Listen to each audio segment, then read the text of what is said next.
Right, our sixth speaker of the day. This gentleman, Chris Cottrell, is a high school teacher, educator in coastal Georgia, where he's taught environmental science and earth systems for over 20 years.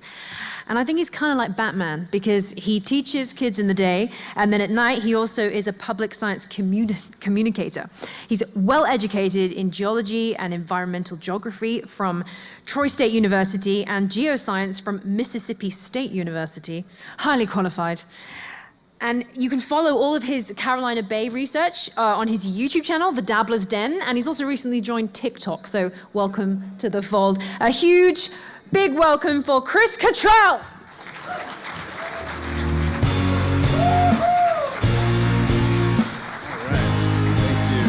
thank you. Okay, where's the clicker? Do we have a clicker, George? Yeah, is this all right? All right, good. That's fine. All right, good. All right, who's ready to talk about some Carolina Bays? I was genuinely surprised at how much interest there was in the Carolina Bays during the Q&A, so I'm excited to be here today. Well, before I get started, I just need to point out that this the picture up there of my family, and I did 100% plan on coming out to Cotton Eye Joe, obviously with the name of the the presentation. I even had my 8-year-old daughter try to teach me the dance, but luckily there was an issue with copyright, so you don't have to see that. And speaking of my daughter, that picture there in the background is the tallest of the 9 peaks of the only true possible location for the Plato's Atlantis, and that's Pico Island. That's in the Azores right there. My grandmother was from the Azores, so this past summer we had to go take a trip there, and had a wonderful time. So today again we are going to be talking about Carolina Bays, and before we get into that, the Carolina Bays, that's George's baby right there. I don't know if you guys know this or not, but back in the early, was it 90s, George, or late 80s, you wrote a paper for a friend? Yeah. I assisted him with some notes. Assisted him with some notes, and he was one of the very first people to put that information online, and that's what got him into this whole Younger Dryas situation, and he's been at it ever since. And so, this. He really is the godfather of Carolina Bays. Beforehand, I told him that I would have a presentation ready, and if he needed me, I'd be here. And one thing led to another, and he made me an offer I couldn't refuse. And so here we are. That's right. And like I said, he's been into the Carolina Bays for a really long time, and I think we really do. He deserves a round of applause just for getting this all set up. So, thank you, George. Now, as Johanna mentioned, I am a secondary science educator. My number one goal is to get kids excited about science, and I do teach environmental science. I also teach earth systems. And one of the first things that I think every science teacher probably does at the beginning of each semester is to just review the steps of the scientific method. And when it comes to using the scientific method, if you're doing that, that makes you a scientist. And one of the things that I try to do when I'm presenting this material is to apply it to decisions that you make all the time.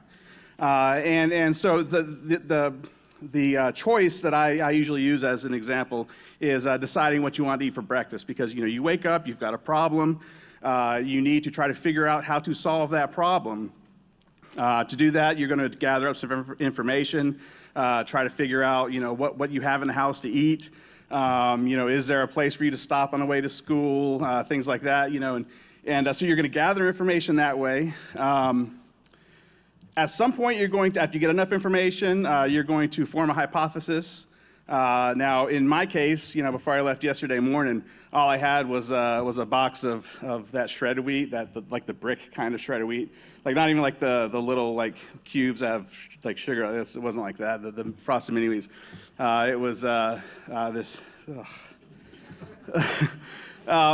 So, anyways, does that make a solid hypothesis? If I eat that shredded wheat, will it cure my hunger? Well, how do we figure that out? You've got to test your hypothesis. And you test your hypothesis by eating the shredded. I didn't even have like milk, so it was like maybe a little bit of water to soften it up a little bit. Ugh. But yeah, you choke that down. You're going to test your hypothesis that way.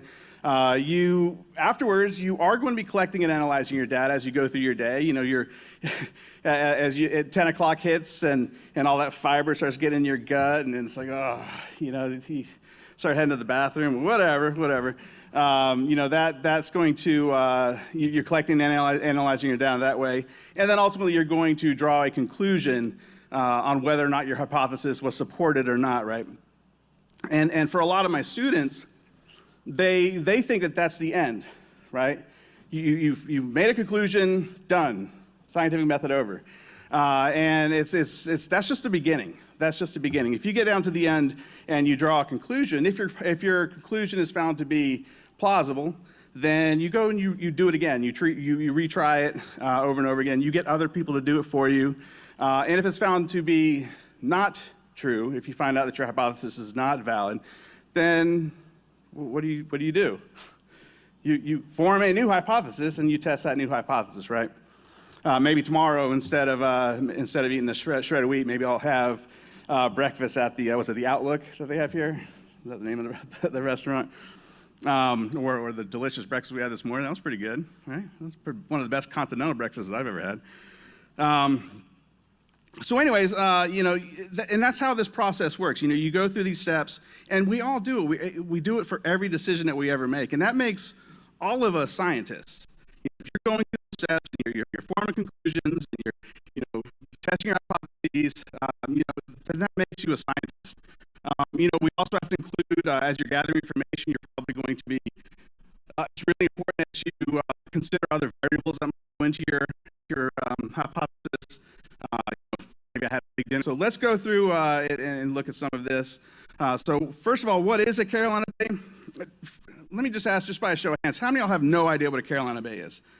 Oh, so there's quite a few of you. I know, like I said, from the Q&A, there's quite a few people that do know what Carolina Bays are, and they're ready, man. They were ready to talk about them today. These are, they're fantastic features that we find, all across the East Coast. We find them in other areas. Some of the things that they all have in common, they have elliptical geometry. They're mathematically elliptical. They have raised sandy rims, and they all are radially aligned to the same location on the map. And we'll get into that a little bit more here in a second because it's a pretty unique location.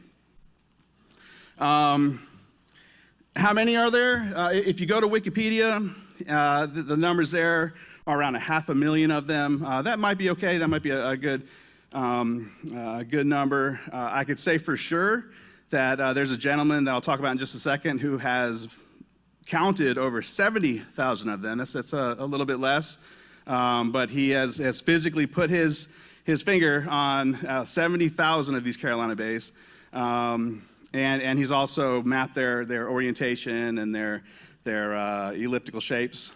And they go by lots of different names. The Carolina Bays, a lot of people, they get confused and they think that it's like a body of water or something like that. And while there are some bays that do have water, they're actually named after a tree, the bay tree that grows inside of them. Some of y'all may have like bay leaves and spaghetti sauce or something like that.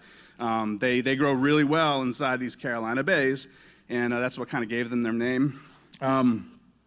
They were first discovered back in like the 1930s.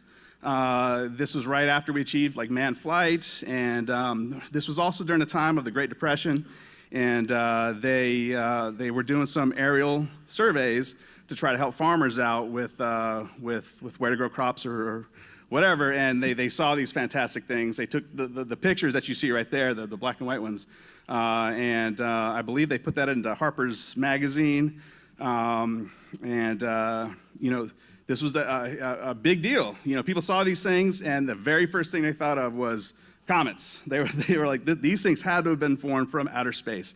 I'll talk a little bit more about that in just a second, but there are lots of different names for these things. The Carolina Bays, we find them a lot in North and South Carolina, into Georgia. If you go up to Maryland, they call them the Maryland Basins. If you go to the Delmarva Peninsula, they call them the Delmarva Bays. One of my favorite terms for these is a Native American term, Pocosin, and a Pocosin that means swamp on a hill. I think that's a pretty neat term for them. I kind of wish we just stuck with Pocosin for all of them, but it's a neat name. And then something I'll discuss a little bit more later on is if we go to the halfway across the country, we find these same elliptical shapes in places like Kansas and Nebraska. And they're called rainwater basins over there, so I'll discuss those here in just a second. Now, I do want to start off by showing a couple examples of these. And right away, I'm going to show you this picture. It's a Google Earth image. First of all, just being able to use Google Earth is pretty fascinating. It's a relatively new tool for most of us. We've probably used it quite a bit now. Back when I was in school taking geology classes at Valdosta State University, that's also where I first learned of Carolina Bays, was at Valdosta State University. Again, this was back in the late 90s. There's a place down there called Grand Bay. And Grand Bay is a place that's pretty popular with the college kids. There's a long boardwalk that goes all the way out in the middle of this gigantic circular swamp, and a tower that goes up about 100 feet. And I was like, why is this place so popular? And somebody said it was to give fair warning, so I don't know what that meant, but it was a pretty popular place to go. But anyways, I was fascinated by this place, and I asked my geology professor, I was like, what caused the Grand Bay? What caused this place? And I was expecting the answer of a sinkhole. And because they're in very, very south Georgia, right on the North Florida border, we do have karst topography. We do have sinkholes that happen there. And he said, no, it's not a sinkhole. He said that's a Carolina Bay. And he told me that they were formed by wind and water, and that they're all over the southeast. And I was like, well, that's pretty fascinating. And instantly I went online in 2000, probably 1999, 2000, and pulled up Georgia's website. And ever since then, I was hooked on them. So I do want to show, so what I was going to say was the Google Earth is fascinating. Back then, if you wanted to have an image like this, you literally had to print off aerial photos and glue them to a poster board so that you had a mosaic of whatever area you wanted to look at. And then we would do that. We would print them off one after another and glue them all to this board and look at them that way. So Google Earth is fantastic. And this image is just a little bit, this is actually on the Georgia-South Carolina border. Just to the north of this image right here is the Topper site. And Micah mentioned Topper earlier, Dr. Al Goodyear. That's his site. So there's some really cool Clovis stuff going on there, but it's just to the north of that picture. But regardless, again, if you look at the image, you see towns, you see roads. If you start to train your eyes a little bit, you might see a few of these elliptical shapes. But with the invention of LIDAR and the use of LIDAR, it just opens up a whole new world. LIDAR is basically using lasers like you would radar or sonar. And it just makes a map of the physical surface that it's being pointed at. Police also use it to see how fast you're going because they can track your car. But anyways, when we use the LiDAR on the bottom of airplanes, the USGS will upload that data, and we can upload it and use it with Google Earth. And you can see all of a sudden there's a whole new world exposed to us by using this new technology. And I say new, they've been doing it for about a decade and a half. But a lot of people have no idea that it exists. And I'll discuss that in just a minute. I just want to show you again here. here's the ground surface, and with LiDAR, you can just see all of those elliptical shapes. They're all over the place, and they cover the whole area.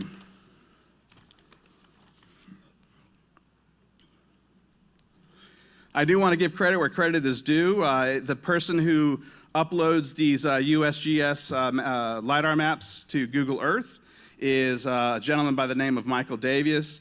He's a guy who has the Carolina Bay Survey.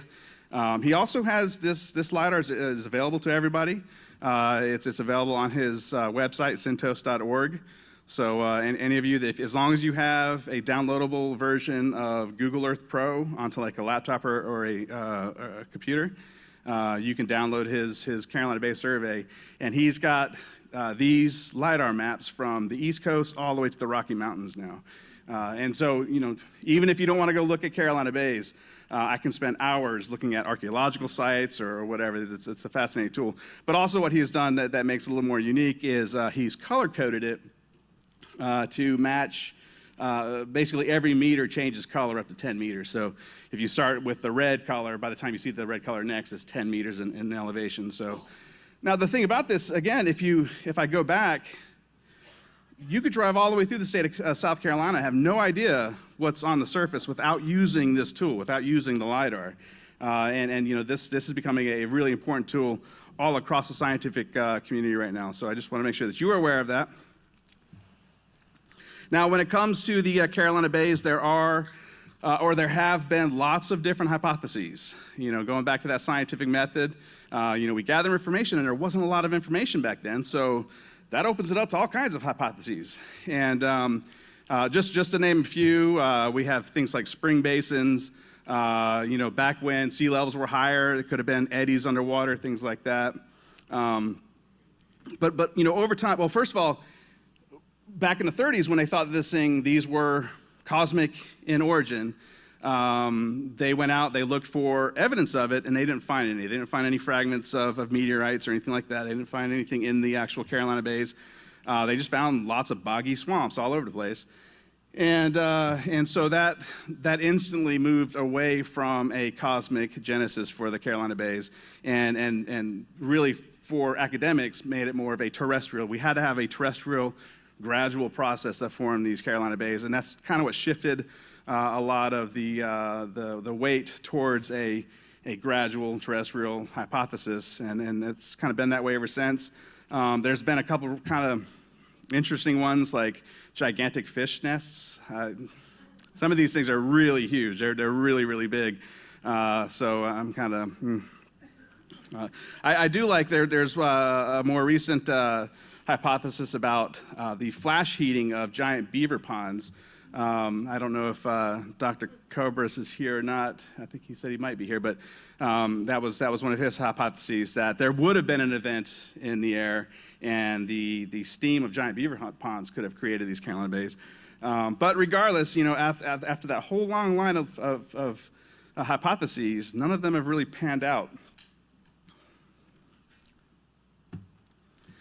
Just another example. This is a location not too far away from the last location. This is still in South Carolina. This is Bamberg, South Carolina. And the reason why I like to choose Bamberg is because if this was formed by some kind of cosmic event, I mean, the term Bamberg would have been an understatement, because the whole place is completely covered in Carolina Bays. They overlay each other, but again, if you look at them, they're all the same size, they're all the same shape, they're all oriented to the same location. There's something going on there, and there's a lot of them. They completely cover that whole area. Now, right now, the current academically accepted hypothesis for the Carolina Bays is that they are gradual wind and water processes. Basically, that every single one of those would have been a pond at some time, and the glacial winds coming off of the Laurentide ice sheet during the last glacial maximum would have created these Carolina Bays. The winds would have caused a circulation in the water, which would have reshaped the pond into these elliptical shapes, and at some point they just stopped, and now we have all of these Carolina bays here. Some of the main reasons why this is the most academically accepted hypothesis is because of some of the dating methods that are used in the Carolina bays. They actually go in if they find like a twig or something that they can actually date through radiocarbon dating. They get dates from all over the place. They get dates, everything everywhere between 13,000 years up to about 100,000 years. Same thing with optically stimulated luminescence, and that's where they can tell like the last time a grain of sand has been exposed to sunlight. And again, the dates are kind of varied, and so they're all over the place.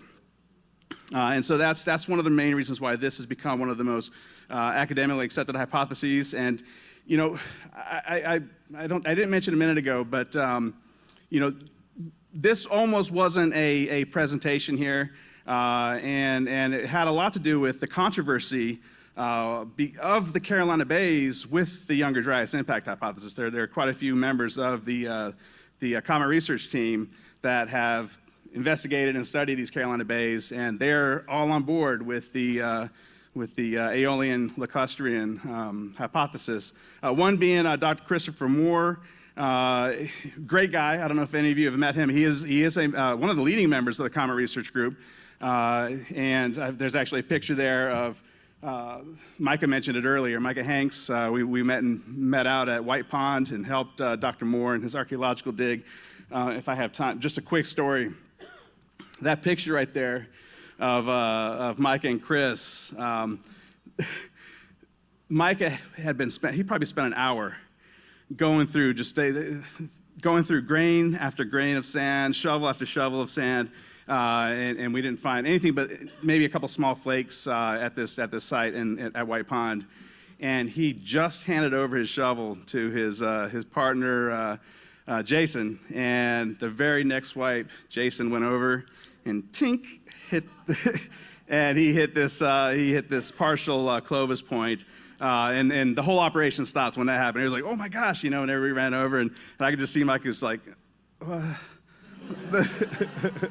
so and actually that picture was the exact moment that my foot started to cave in the side of Dr. Moore's pit. And that's a big deal. I didn't know that was such a big deal, but he wasn't really happy with me at the time because I was going to destroy his little pit there. But anyways, like I said, I 100% respect everybody I mentioned in this presentation. We're all friends. But like I said, the only thing that we disagree on is how these things were made. But right now, this is the current academically accepted hypothesis. And like I said, there's quite a few members of the comet research team that do think that this is why how the Carolina bays formed.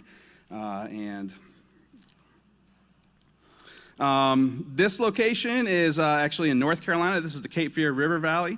And this was one of the ones that got a lot of attention early on because you can see these from the air. If you're flying over, you can look down and you can see these elliptical shapes all over the place. And some of them still have water in them. I can see, if you were in an airplane flying over this area, why you would think that these were oriented lakes. There's water in there. You can see that. You can see it in the picture. And you can see the rims really well there. You can see that there was probably some action going on. And I can see why that would have been a hypothesis, and I'm sure these have been studied pretty extensively. But again, when you click over to the LiDAR, like those are minor. The ones that you can see are minor. The rest, there's just so many of them all over this entire area, all with the same shape, all with the same orientation, all different sizes too. Again, these are all important things to remember. Now, some of the problems that I have with the gradualistic, Aeolian, and lacustrine hypothesis, this whole hypothesis is sitting on top of a 1977 dissertation paper written by a Raymond Kawzorowski. I nailed it.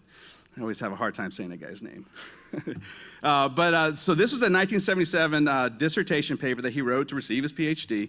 And the whole purpose or the whole premise was to prove that the Carolina bays are oriented lakes. And what he did for his experiment was he set out a sand table.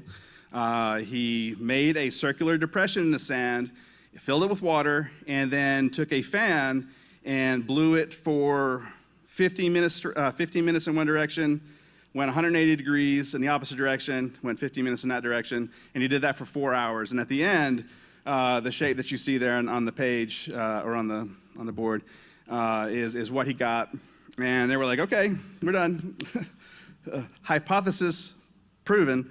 And they moved on. And that right now, like I said, this is the main reason why this is the number one hypothesis in the academic world.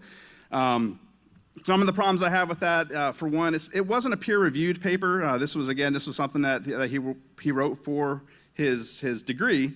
And yes, he did have to defend it. And at the time, with the evidence that they had, I see no problem with that. And I'm actually glad that he went on and had a very successful career, I think in Louisiana and Texas. I'm pretty sure he was a oil geologist, oil and natural gas. I will say that he never went back to Carolina Bays. He wrote his PhD and was gone. He was done. But that right now, like I said, that is the bottom of the stack of assumptions in these Carolina Bays. So it wasn't peer reviewed. One of the big problems I have is that he wasn't using like realistic natural conditions. Basically, if you're taking a fan and blowing it in one direction and then flipping it around and blowing it, that's not something that happens in nature. There are way more variables in nature to create shapes that are so precise.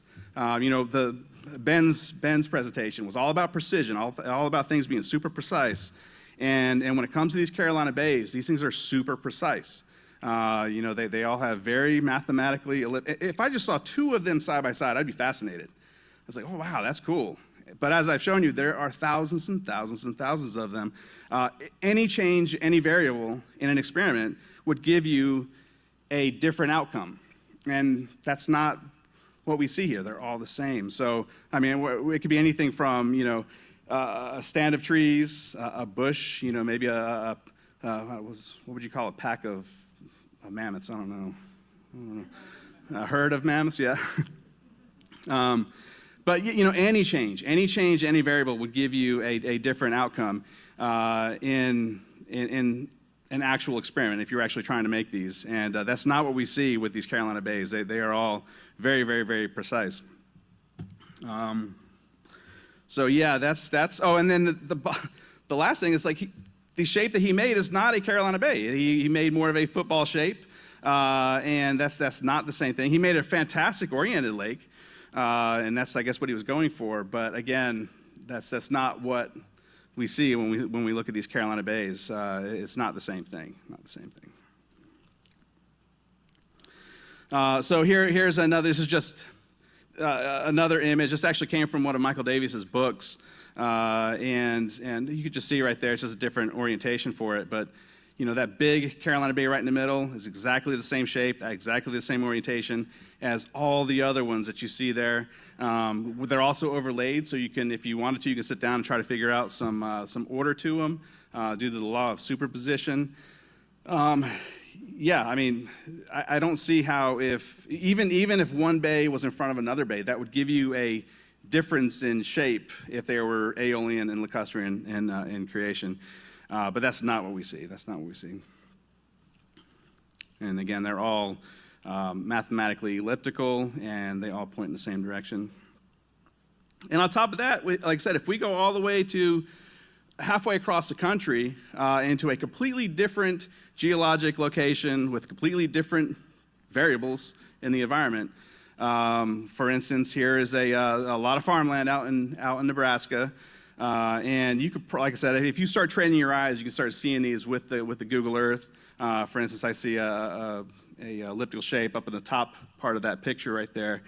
But again, with the LiDAR that we have access to now, you just see that here.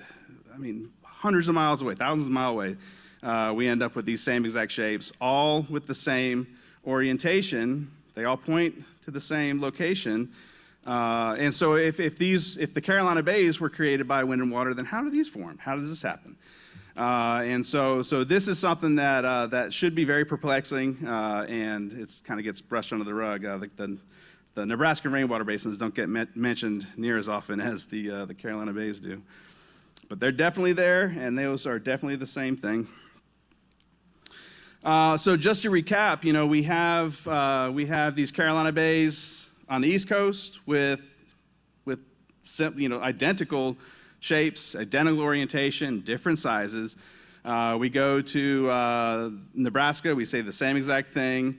Now, I don't even want to get started on the location where all of these meet. There is a perfect ring-shaped depression, or not depression, but a perfect ring-shaped basin that pretty much is the entire central part of Michigan. It's a bullseye, in my opinion, but I don't have time for that tonight. I'll move on from that. I do want to point out, though, that while I am talking about it, there is a gravitational anomaly that has been detected in this location, Saginaw Bay specific. We had a Saginaw Bay guy here earlier. There is a gravitational anomaly that they have detected there that suggests that it is an impact basin, and not only that, but it's kind of on par with like the Chicxulub crater, down in the Yucatan, the one that took out the dinosaurs, and so that's pretty interesting to me too. So, but if you ask a Michigan geologist, they don't know anything about it. So, is there a more plausible explanation for the Carolina bays? I think so. I think that there is a more plausible explanation for the Carolina bays. During the last glacial cycle, during the ice ages, we do have a tremendous amount of ice sitting on top of basically the entire country of Canada. And to me, it does look like there could be these could be secondary effects of an impact that happened over the Laurentide ice sheet at some point in history. Just to me, when I'm looking at these things and using that scientific method and trying to cross out some of these hypotheses and some of these ideas, this one to me just seems like the most logical explanation, that there was something that happened over Michigan that caused, literally every single one of those Carolina bays and Nebraska rainwater basins are pointing right at it like a bunch of tattling third graders, like, hey, this is the guy who did it. And again, completely ignored. I was talking with somebody earlier. The picture right there in the middle is actually a huge chunk of ice that fell off of an airplane, landed in a place, I think it was in Scotland or England, and formed a perfect elliptical shape. And it's just that's where I'm going with it. Anyways, now up until now, like I said, if most geologists aren't going to touch this, I don't know why. When you look at the images, they are such a dominant feature in the landscape, but there are a couple people that have some really probable hypotheses, I think, and I want to go over a couple of those hypotheses, these probable hypotheses. The first one is someone that a lot of you are familiar with. This is probability number one, and the whole reason that we're here, anyways, is because of the Younger Dryas impact hypothesis. And that is one of the probable timelines for the Carolina bays to be formed. That's 12,900 years ago. The primary research for this is not a geologist. Like I said, most geologists won't touch this anyways. And it's kind of the same thing with the Younger Dryas, where a lot of the archaeologists and a lot of the geologists, they want to back away from it. They just don't want to touch it at all. And it's requiring other scientists, and keep in mind, we're all scientists anyways, but it's requiring other people to put in literally their retirement time to focus on their passion and to come up with a possible hypothesis and hopefully a solution to what formed the Carolina bays. The first one I'm going to discuss right now is Antonio Zamora. Antonio and I have been great friends for quite a few years now. We actually met up with George a couple years ago and dug in some Carolina bays, had a lot of fun. That was a really great time. And again, everyone has different opinions and different ideas about these things anyways, and I think that's one of the things that George liked the most, is that we all just got along, had a great time. It didn't matter. We weren't fighting. It was wonderful. Because again, there's not an answer. We don't know. We're trying to figure it out. All of us are. So Antonio Zamora, he's come up with this. He's got a fantastic YouTube channel. He's been putting out a lot of content, pretty much 1 or 2 videos a week, just solely on Carolina bays. Again, this is what he has chose to do during his retirement, and he's been putting in a lot of time. He does think that there was an impact into the Laurentide ice sheet over Michigan, possibly 2. And it was the ice from the impact that was launched into the air as ejecta. It went into suborbit, refroze, and then came back down. Now keep in mind that some of this ice would have been humongous, like stadium-sized chunks of ice that would have been flung from this location way up into space and then came crashing back down into the locations where we find Carolina bays and Nebraska rainwater basins today. He does want to tie this into the Younger Dryas. He thinks that this is the most probable timeline for when a Carolina bay formed. A lot of it has to do with the evidence that we're finding right now for the Younger Dryas. It kind of checks off a lot of the boxes, and so he gets really excited about it. For instance, the black mat layer that we talked about earlier, that will get brought up again quite a bit. The platinum that we're finding, again, it's looking very positive that there was some form of impact event that happened 12,900 years ago. And for Antonio, he thinks that this is like one of the most probable timelines or timeframes for the formation of the Carolina bays as well. So he links them right together.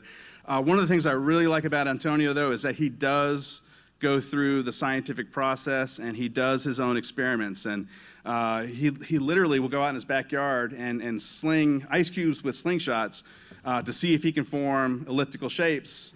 And he does. He comes up with these elliptical shapes. He calls them conic sections, which is, that's the geometric term for it. It's a cone, as the impact goes into a substrate, the cone shape and any kind of viscous relaxation as the ground is shaking from these massive impacts would have formed this conic section, which is an ellipse. A conic section is an ellipse. And so, like I said, he is going through the scientific process. He's going through and he's testing these hypotheses. And he's also taken it a step farther more recently.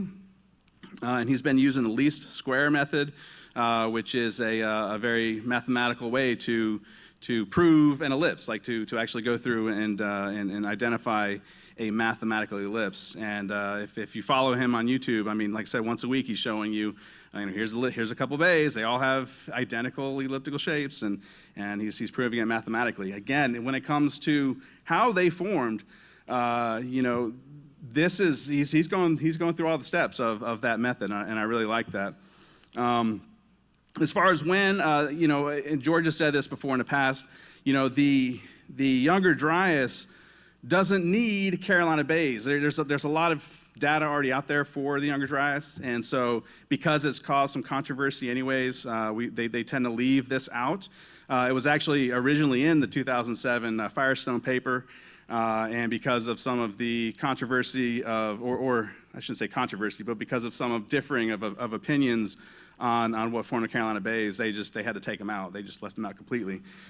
We'll get into that a little bit more. But yeah, like I said, he does use this. One of his number one reasons why he thinks that the Younger Dryas is the most probable timeline is because of the extinction of the mega mammals and the Clovis culture, drastically being reduced during that time. And, something major had to have happened, and he thinks that this is what caused that to happen. So that's Antonio Zamora. Again, there are other probabilities out there. There are other people out there working on this. This is actually a two-man team of scientists. Probability number 2 is the mid-Pleistocene transition. Now, that's a big difference. We have the late Pleistocene right at the Pleistocene-Holocene border, and then these guys are thinking that it happened like 786,000 years ago. That's a really, really, really, really, really long time ago. The two scientists that are working on this right now is Michael Davies. He's the guy who has been doing a whole survey. He's been mapping everything and labeling everything, and he's the one who's provided the LiDAR for all of you if you choose to use it. He's been doing a great job with all of that. He's been diligently working at it for a really long time, and his research partner is Thomas Harris. And I'm going to mention Thomas in just a second here, Tim. But both of these guys have been putting in a lot of research. They all have papers that they've published. I know Michael he's pretty regular at going to geological survey events and speaking and trying to get papers published and things like that. Both him and Tim. Their mechanism for creation is very similar, where they agree that there was an impact into the Laurentide ice sheet. Keep in mind that, the ice over Canada, the Laurentide ice sheet, throughout the Pleistocene has come and gone. It fluctuates, and I'll talk about that in just a minute. But they do think that it was an impact into an ice sheet at some point in history, or at this point in history, the mid-Pleistocene transition. One of the differences, though, is he doesn't think that they were gigantic chunks of ice that got flung from the crater. He thinks it was more of a cavitated ejecta regolith blanket, that it was a matrix of water and sand, like pulverized Michigan sandstone, that was kind of poured over the continental United States. And there's a lot of interesting data out there about that. There's a lot of sterile sand where there's like no life found, and he thinks that's part of this as well. But basically, he thinks that the Carolina Bays formed as this blanket formed bubbles, and those bubbles popped very similar to that you would see like if you're like painting or something. You have like little bubbles in paint, and they pop, and that's what he thinks formed the Carolina Bays. So there's a difference there. So not only do they have a difference in time, but they also have a difference in how the Carolina Bays formed. Now, trust me, I've tried to get them to come together and let's agree on some of this stuff. They are very set on both of their hypotheses, and I think that might be one of the reasons why George invited me to come, because I'm going to try to present it as equally as possible. So we have these differing of opinions. Their most notable lines of evidence, there's quite a bit of stuff that happened at the mid-Pleistocene transition. It's not quite as well known as the Young Dryas because the Young Dryas is so recent. But some of the things that line up with their hypothesis is that there was a sudden shift in obliquity. That's one of the Milankovitch cycles, where basically the Ice Age cycles shifted from every 41,000 years to every 100,000 years. And that's kind of a big deal. All of a sudden, something happened where our ice ages got extended. Like the amount of time that we're in and out of ice ages was extended right at the mid-Pleistocene transition. So it had to have been something pretty major for that to happen. There was also a geomagnetic pole reversal at that time. That's something that gets brought up quite a bit. I didn't put it on here, but someone just mentioned it a little while ago. I think it was Ben who was talking about the Neanderthals and the Homo sapiens, that the division of their lineage happened right at around 800,000 years ago, 786,000 years, pretty close. So for the genetics of our own species to split off from the Neanderthals, there may have been something pretty dramatic that happened at that time as well. There is an extinction event that happened during that time. There's not much data or not much known about megamammals that may have gone extinct at that time, but there is a lot of data out there about benthic foraminiferal species, microscopic foraminifera, the little microscopic bottom dwellers. There was a huge extinction event that happened at that same time. And one of the neatest lines of evidence I think that they have is the existence of the AA tektites, or the Australia-Asian tektites. Now these are, you guys know what a tektite is? Yeah, okay, so a tektite is kind of like a meteorite, except the origin is from the Earth. So if we have an impact into the Earth, the molten material from the ejecta gets slung into the air, it freezes, the rock itself freezes, and then it comes back down and forms these very unique shaped, it's melt glass. And so they find these all across Australia and all across Asia, and they don't know where they're from. They really don't have a good idea. Recently, there's been some ideas that it was from, I think, a place in Indonesia, where there's a lava trap that's just been completely they think it the lava overfilled the crater.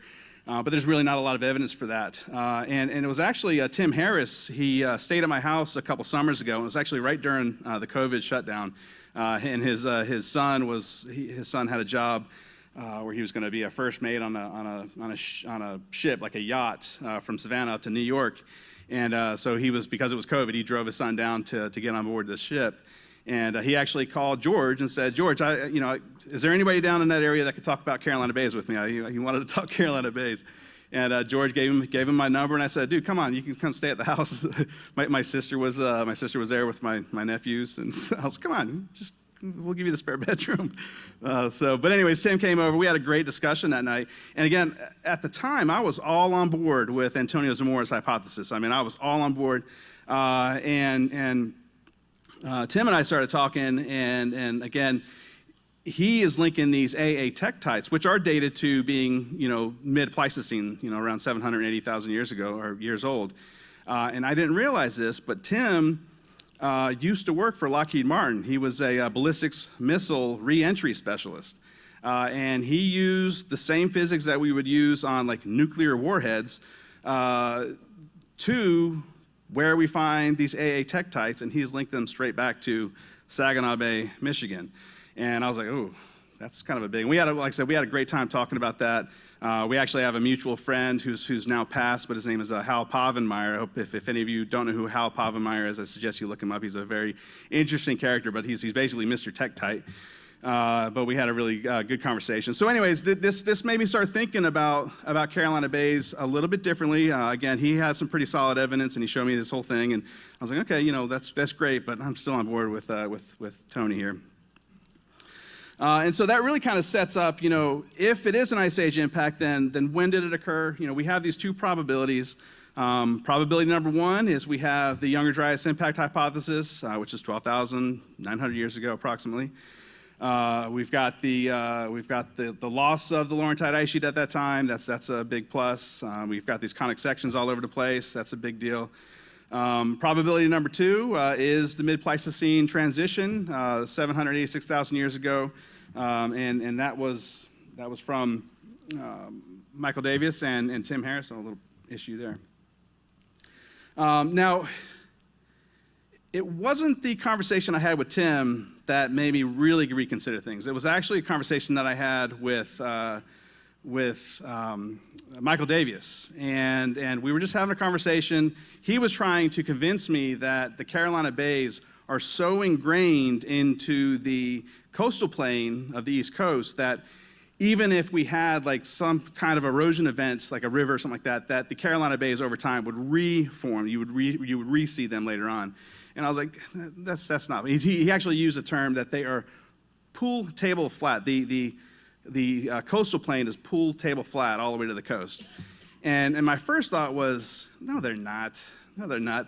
I live down in coastal Georgia, and we have what we call sandhills. The sandhills they're basically ancient barrier islands. There's a whole community, a whole different community that forms on these sandhills. We have gopher tortoises and indigo snakes and all kinds of really interesting and unique ecology that form on these sandhills. And so the first thing I thought of was, no, they're not. We've got it's not pool table flat. We've got these ancient barrier islands that are everywhere. And so I decided, I was like, listen, I'm going to go and I just stopped the conversation. I went straight to his LiDAR and pulled up the images of these barrier islands, and that's what actually kind of made me shift my thinking quite a bit at the time. This actually happened a couple years ago. If some of you I know have followed some of my YouTube videos, there was a length of time where I just stopped. I was putting out videos pretty regularly, and after I looked at that image, I was like, oh, you get that like sinking stomach, you just sinking feeling in your stomach. He's like, oh man, I could be like really wrong here, and that's what happened to me. And I just want to we're going to shift gears a little bit and talk about these Paleoatlantic shorelines real quick before we look at some examples. But the image that I have right in the middle there, that's actually that's a current barrier island. That's Sapelo Island, Georgia. It's one of the central barrier islands in the state of Georgia. And it's really important to keep in mind that that's the current shoreline. During the last glacial cycle, the shorelines, or during the ice age, if you go back 20,000 years ago, that shoreline wouldn't have been right there. That shoreline would have been 100 miles further away. You know, and you know, if you get in a car and you drive 100 miles, some of y'all drove longer than that to get here. You know, that's a long way. You get in there and drive 100 miles. That's how far away the shoreline was during the last ice age. And the past few times that sea levels were higher than they are today, they created these barrier islands as well. And so I want to kind of look at where these things were and then how we can apply them to the Carolina Bays. Now, the information, again, as we're gathering information, some of the first things, and one of the first things I went to and started looking up was the ice core data. You know, when did these barrier islands, when did they form? And to do that, we can actually use now, and this is pretty new science too. This isn't something that we always had. You know, now we have not only the Greenland ice core data, but they're getting lots of stuff from Antarctica. And we could push the timeline back, you know, 800,000 years. And we can look at marine oxygen isotopes within the samples that they can collect there. And that has set up these different steps. Now, keep in mind that every time that chart bottoms out, I'm talking about the black and white one that's on the top there. Every time that chart bottoms out, there's a couple miles of ice on top of Canada. And every time that it peaks, at least as high as where it is today, you know, we have conditions very similar to what we have today. And if we go back in time, if we actually look at that, the last time sea levels were higher than they are today occurred 125,000 years ago at MIS 5E. And that's not only were sea levels higher than they are today, and keep in mind that there were no soccer moms and SUVs back then. That's you know, but sea levels were a lot higher. Temperatures were warmer during our last interglacial, and it was up to like 30 feet higher than it is today. And I live on the coast. I live right on the marsh. 30 feet would bury my house. Like 125,000 years ago, the spot where my house is sitting right now was part of an estuary ecosystem. So it would have been pretty deep underwater. And we can use this, we can go back even farther. I don't know if you can see it, but MIS 9E almost got as high as it was today, but it did not get quite as high as it is today because today's coastline erased whatever evidence was there. So as the sea levels rise and fall with the ice ages, you know, they are erasing whatever was below them every time. So they rise up to a certain point, and I mean, ice ages come and go. Sea levels are going up and down, but every time that thing peaks higher than it was before, it's going to erase everything else below it. That's why we see different steps of these ancient barrier islands as we go back in time and go inland. And so the ones that we're going to be looking at are the Pamlico, the barrier island that's now known as the Pamlico Formation, the Talbot Formation, and the Pena-Holloway Formation. I like to use a field trip guide that Valdosta State used to use. And they would take their geology students, and you could see the red line right there where you have it going across the coastal plain there. And they would stop off at different locations and actually be able to see where these different ancient barrier islands are. And you know, if we start at the current beach today, you know, that's again Sapelo Island. It could be Cumberland Island. It could be any of the islands of South Carolina. Keep in mind that those barrier islands. It's been pretty stable. This was mentioned earlier, but it's been pretty stable for around 6,000 years. And so our current shoreline has been in the making for around 6,000 years. You know, and we are in MIS 1 right now, right today. So yeah, we've got these different steps as we go back. The Pamlico Formation, that one formed at 125,000 years. The Talbot Formation formed around 400,000 years ago. Now the Pamlico Formation, that one formed. It's about 30 feet higher than it is today, or 9 meters. And again, that one formed 125,000 years ago. The Talbot Formation formed, it's about 13 meters or 42 feet higher than it is than our current shoreline today. And then again, we've got the Holloway that formed. It was somewhere around 1 million years ago. The ice core data doesn't quite go back that far, at least what we have, but we can still kind of estimate that it's over 1 million years. But as we go, if we actually look at the Google Earth for this, now again, keep in mind that as we go across this entire East Coast, during the last ice age, all of this would have been high and dry. The actual coastline itself, 20,000 years ago, was 100 miles farther away and about 300 feet lower in elevation than it is today.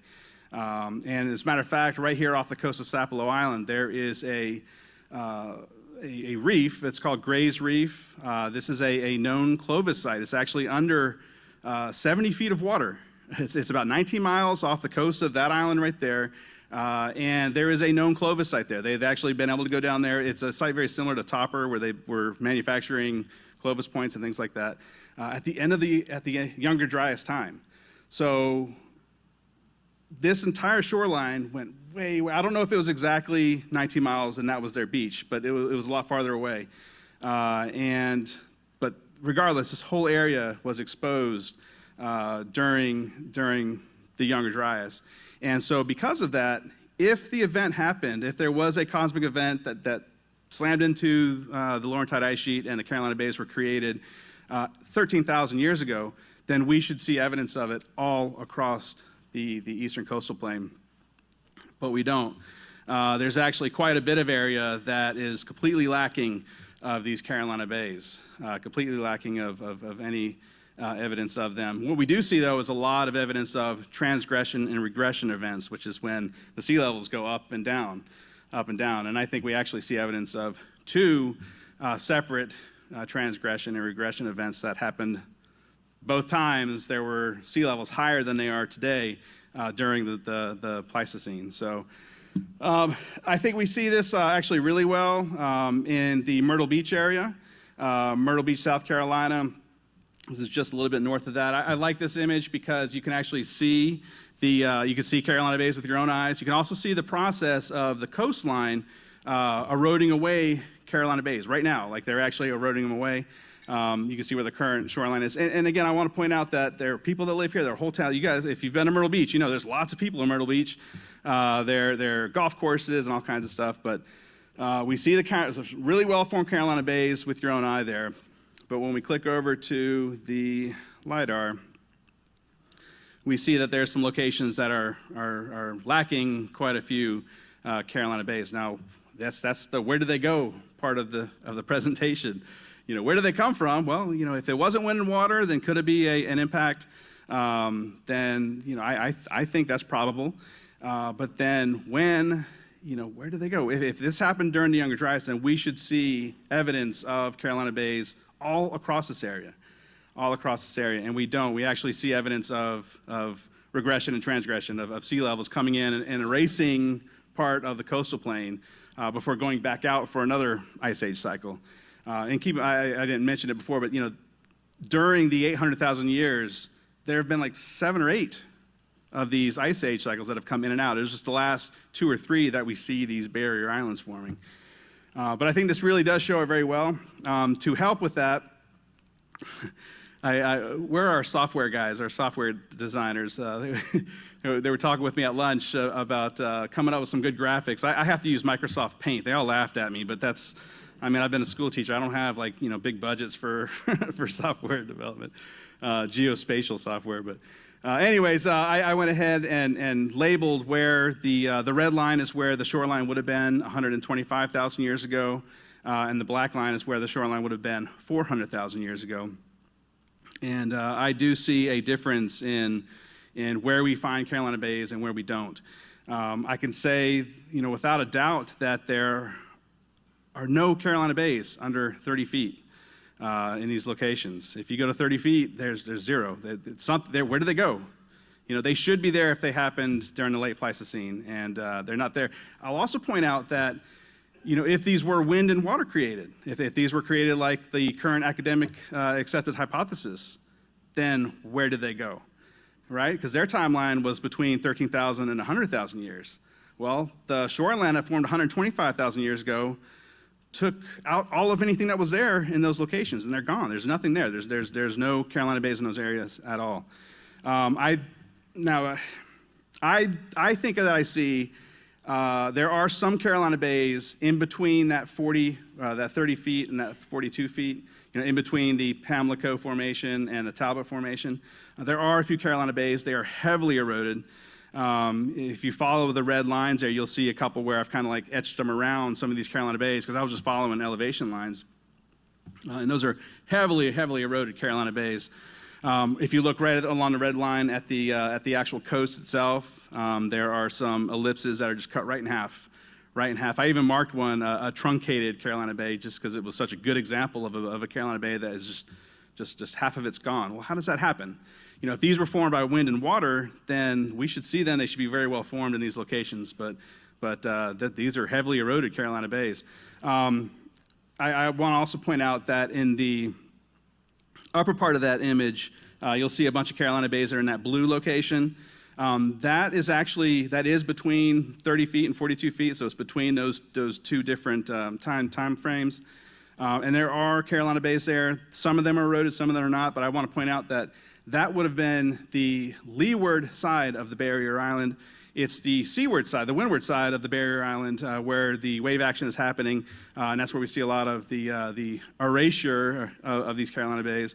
But on the leeward side, we do see them, so likely this was probably a salt marsh or something like that. It was some kind of estuary ecosystem that could have preserved those Carolina bays. But I do think that this is pretty solid evidence that these things have to be older than the Younger Dryas. There are a few exceptions to the rule. If you go to the Delmarva Peninsula, we find, and you can see if you've ever been through the Delmarva Peninsula, lots of farming going on there. There is a very well-defined shoreline all the way to the right side of the slide, and the Chesapeake Bay on the other side. But when you click on the LiDAR, you do see Carolina bays. They're, like I said, they're under the 42 feet that I was mentioning that last. But you definitely see that there are ancient shorelines. There are shorelines there that were formed during the last couple times that sea levels were higher than they are today. And we see a lot of Carolina bays right there in the middle, the highest location, but anything below that. There are a few places that are lower than that. But I do want to point out that this is a known location for subsidence or subsidence, where it's been being documented that the ground is actually sinking in these locations, and so these Carolina bays that were high and dry at some time are getting lower and lower as we move on. Another exception to the rule is known tectonic uplift. Charleston, South Carolina, there is a very tectonically active location.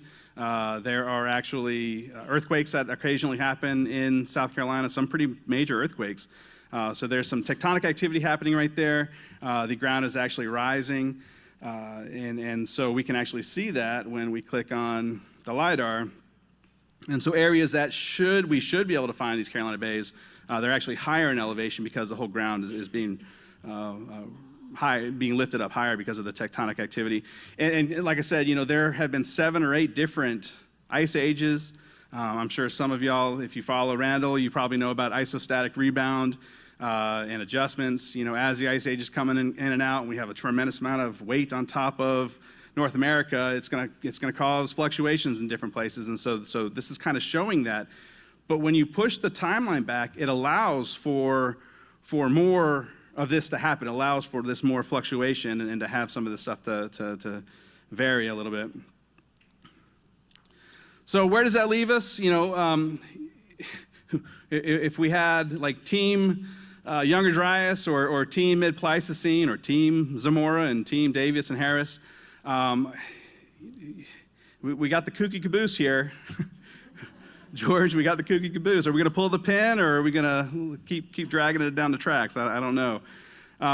What I actually think, though, is, again, if we're going through and we're using the scientific method, I think that both of these teams, both of these ideas could be right. I think that you could have some that are right. Some of Antonio's hypotheses may be right. For instance, the how they formed. It could be that Michael Davis and Tim Harris's formation of when they formed may be more accurate. So, bottom line, the only way that we're going to figure this out is if we're actually talking about these things. I have here, I mentioned I do teach geology and earth systems and things like that. I've got a stack of books that I have. Just kidding. No government intervention here. Actually, my presentation was so powerful in Asheville that as I was finishing up, a breaker tripped backstage that killed the power to the room. Left me standing there in the dark, which is just my luck. But I was asked to record a quick addendum for the video on demand so that we wouldn't be leaving you guys hanging at the end of that presentation. So here we go. One of the things I wanted to mention before moving away from the kooky caboose is that by removing the formation of the Carolina Bays from the Younger Dryas impact, it actually strengthens both hypotheses. There are lots of researchers out there that want nothing to do with the Younger Dryas impact hypothesis because some of us keep lumping in the Carolina Bays. There are quite a few researchers out there that would seriously consider the Carolina Bays, are in fact secondary impact features if and only if we push the timeline back much, much farther than the end of our most recent ice age. So by making them two completely separate cosmic events, as the evidence suggests, it can only help. And bottom line, we have to start including the Carolina Bays in the geologic discussion. As a geoscience educator, I have stacks of secondary and college level geology books, and not one time are these fascinating land features even mentioned. Not once. And I'll leave you guys with this. At the very, very least, I think I've presented enough evidence with this presentation to just include the Carolina Bays or whatever we decide to call them. I don't even care. Pocosins is a great name. Impact basins, I think that's a really good option. But just include these fascinating elliptical depressions in the geologic discussion of North America. That has to happen. So thank you guys very much. The audience in Nashville was outstanding. Truly a highlight of the weekend. And if any of you have any questions about Carolina Bays, feel free to email me at dabblers.den@gmail.com or hit me up on any of my social media platforms. And I hope to see all of you in Greensboro, North Carolina for the Cosmet Summit 2024. See you there.